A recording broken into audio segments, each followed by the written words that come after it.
Bonjour à tous, aujourd'hui on va parler d'un motif qu'on utilise depuis plusieurs millénaires. On va parler de ses origines, on va parler de ses différents noms et on va voir l'histoire commune qu'il partage avec le châle.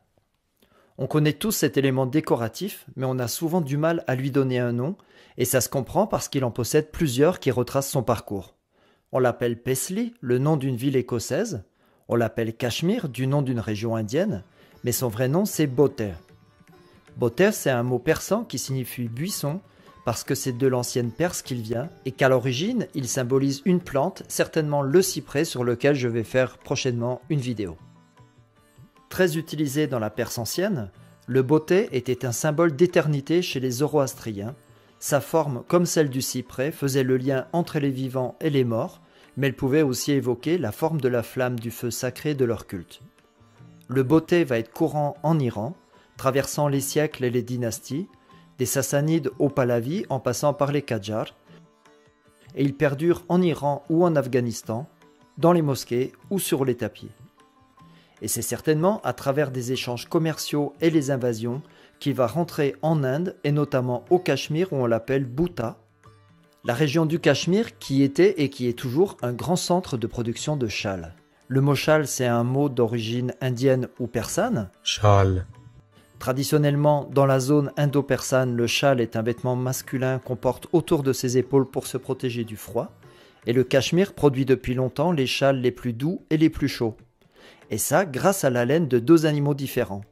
Premièrement, une chèvre domestique qui s'appelle Changtangi, qui comme son nom l'indique vient du Changtang, qui est le nom d'un plateau tibétain.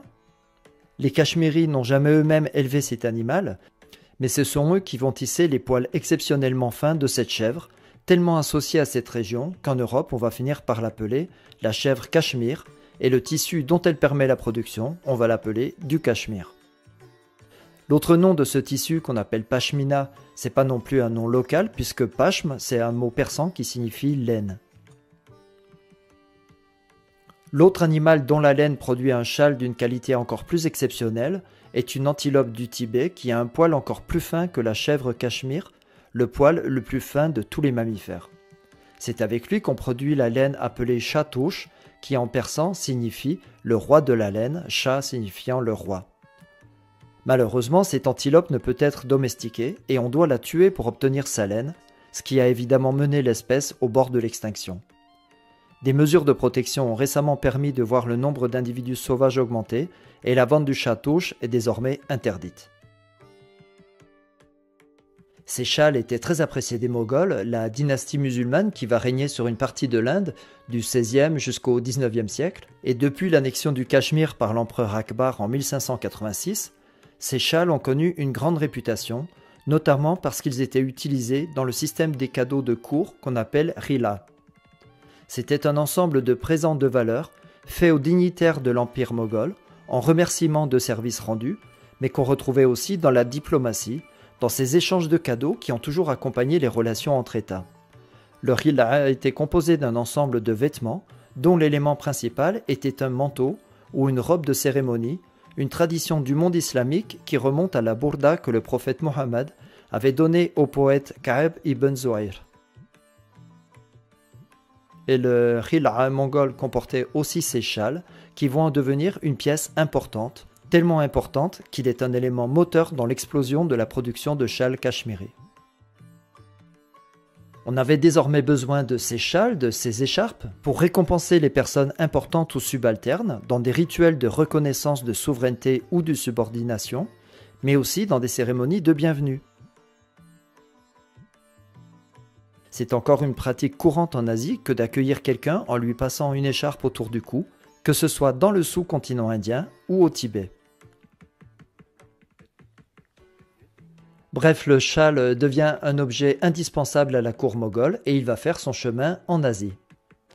Et ces Moghols vont devoir, d'une façon ou d'une autre, entretenir des relations diplomatiques, puis des rapports de soumission avec le nouvel occupant britannique, un occupant qui a un temps été désarçonné par cette pratique, mais qu'il va finalement intégrer afin d'asseoir son pouvoir colonial.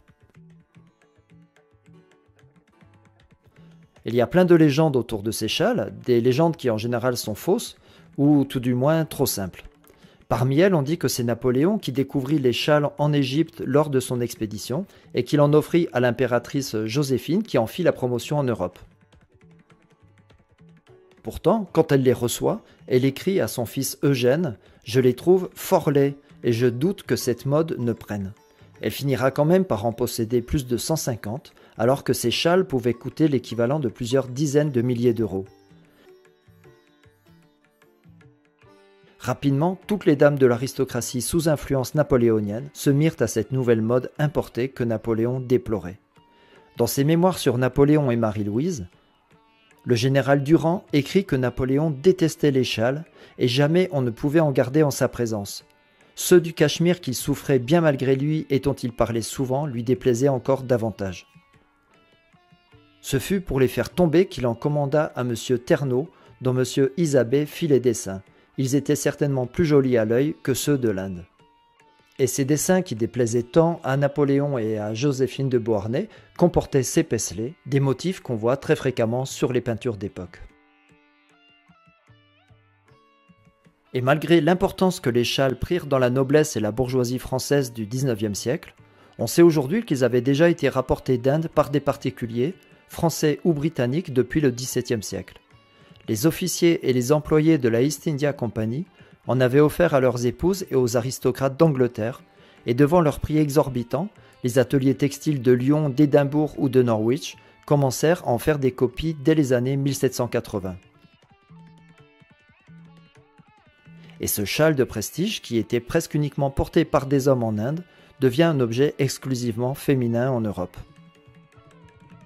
Alors que le motif Paisley était un élément floral parmi d'autres en Inde, il semble que depuis les débuts de la production de châles en Europe, une forme de Paisley leur soit systématiquement associée, au point que les ateliers industriels de la ville écossaise de Paisley, qui réussissaient le moins mal à imiter les châles cachemire, finirent par donner le nom de Paisley non seulement aux châles dont la production va progressivement décliner, mais surtout à ce motif. Le motif Paisley, lui, va tant bien que mal traverser la mode du XIXe siècle, et il faudra attendre les années 1960 pour qu'il fasse un retour flamboyant avec les révolutions sociétales et culturelles européennes. De Jimi Hendrix à Mick Jagger, de Michael Jackson à Prince, la pop culture hippie et contestataire s'empare du Paisley. Le bandana, qui lui aussi a un nom et une origine indienne dont j'ai déjà parlé, va finir d'installer la notoriété du motif Paisley dans différents groupes des sociétés occidentales, de Tupac à Renault et de Beyoncé à Jane Birkin.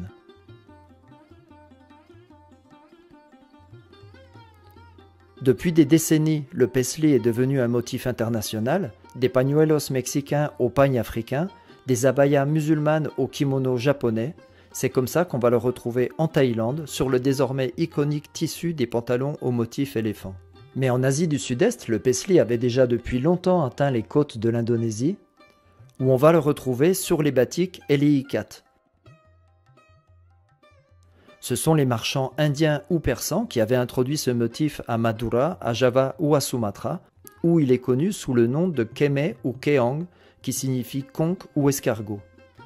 Le nom Paisley va d'ailleurs souvent faire référence à sa forme, qu'on va réinterpréter différemment suivant les régions. En Inde, on le compare souvent à une mangue ou à une noix de cajou. En russe, on l'appelle le concombre turc. Et en Chine, on l'appelle le motif jambon. Et certains veulent même voir dans le Paisley une moitié de yin-yang. Bref, loin des débats sur l'appropriation culturelle, le boté est un exemple de circulation d'un motif dont le nom a changé au cours de ses voyages, comme souvent sa forme et la symbolique qui lui est attachée. Voilà, merci d'avoir suivi cette vidéo. Je vous invite à la partager, à la liker, à la commenter, à vous abonner à ma chaîne si ce n'est pas encore fait, à activer la cloche. Et on se retrouve très bientôt pour un tout autre sujet. Bye bye.